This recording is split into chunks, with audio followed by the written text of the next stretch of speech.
ఇచ్చేటప్పుడు ఎలా ఉంటుందో తెలుసా? దేవుడికి కొందరు కానుక వాళ్ళకి ఏం చేస్తారు తెలుసా? ఒక ఆవిడ దేవుని మందిరానికి వచ్చారు, పిల్లలు లేకుండా దేవుని మందిరానికి వచ్చింది. ఆ తల్లి తన కష్టాన్ని బట్టి, తన బాధను బట్టి వచ్చింది. దేవుడు ఆమెకి సంతానం ఇచ్చారు. వాళ్ళ పెద్దమ్మ గారు ఒక వెరైటీ యొక్క మొక్కుబడి మొక్కింది.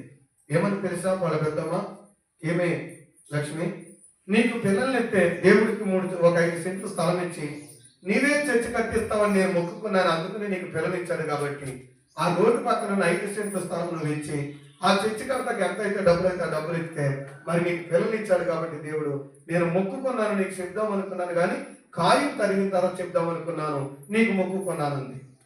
ఇప్పుడు ఇవి ఏం చేయాలి? ఇప్పుడు మొక్కుకుంటే ఎవరితో మొక్కుకోవాలి? ఆవిడ 5 సెంట్లు ఇచ్చే బదులు 2 సెంట్లు మొక్కుకోవచ్చు కదా.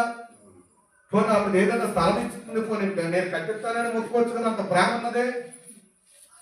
చాలా మంది మొక్కుబడులు ఎలా ఉంటాయంటే అవతల వాళ్ళకి ఇష్టం ఉంటుంది, అవతల వాళ్ళకి తెలియదు పాపం, కానీ వీళ్ళు మొక్కేసామని చెప్పి బలవంతంగా చేస్తారు. అది దేవుడికి అంగీకారం కాదు.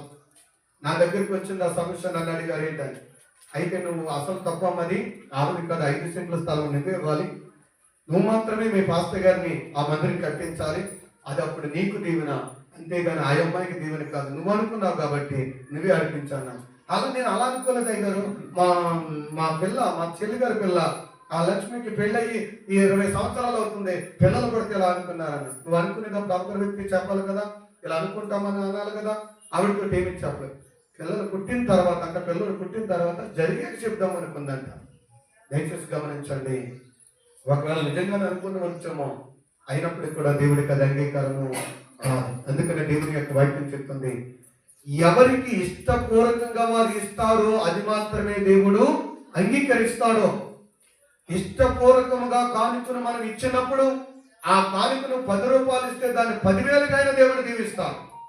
ఇష్టం లేకుండా నువ్వు 1,00,000 రూపాయలు ఇచ్చినా అది నీకు ఆశీర్వాదం కానే కాదు. అందుకనే దేవుని యొక్క వాక్యం చెప్తుంది, విసుకక పిసిరితనంగా కాక ధారాళముగా దేవునికి ఇవ్వండి. మన దేవుని యొక్క మన మినిస్ట్రీలో మరి ఏ ఆరాధనలో కానీ ఏ కొడుకులో కానీ ఎందుకు కానుక పట్టాం, ఎందుకు ప్రత్యేకంగా మనం చేయమంటే బైబిల్ చెప్తుంది, ఇష్టపూర్వకంగా దేవుడు ఎవరిని నియమించుకోవాలి ఆయనే ఎంచుకుంటాడు. బలవంతంగా కాదు, మనం వాళ్ళని వీళ్ళ గురించి పొగుడుతూ చెప్పడం కాదు. ఎందుకంటే దేవుడు ఇష్టపూర్వకంగా ఇచ్చిన కానుక అది వారికి దీవెనకరంగా